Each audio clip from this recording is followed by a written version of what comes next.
প্রধান উপদেষ্টার যুগান্তকারী সিদ্ধান্ত, বিএনপি নয় জামাতে যাবে ক্ষমতা।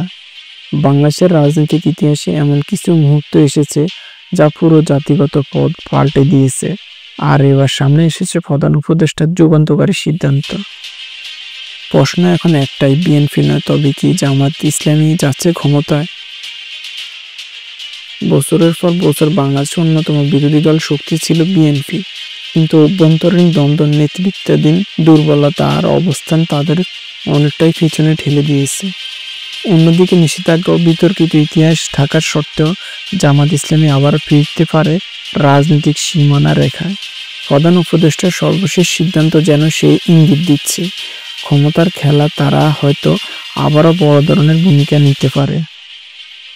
কিন্তু এই সিদ্ধান্ত কি সত্যি বাংলাদেশের রাজনৈতিক অস্থিরতা কমবে নাকি তৈরি করবে আরো কোনো নতুন অস্থিরতার সংঘাত, তার এখন বিভাজনের চেষ্টা।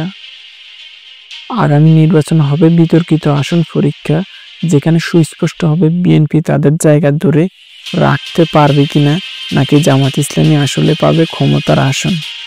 এখন প্রশ্ন রয়ে গেছে আপনাদের কাছে যে প্রধান উপদেষ্টার এই সিদ্ধান্ত কি সত্যি দেশের জন্য আশীর্বাদ নাকি নতুন এক রাজনৈতিক ঝড়ের সূচনা?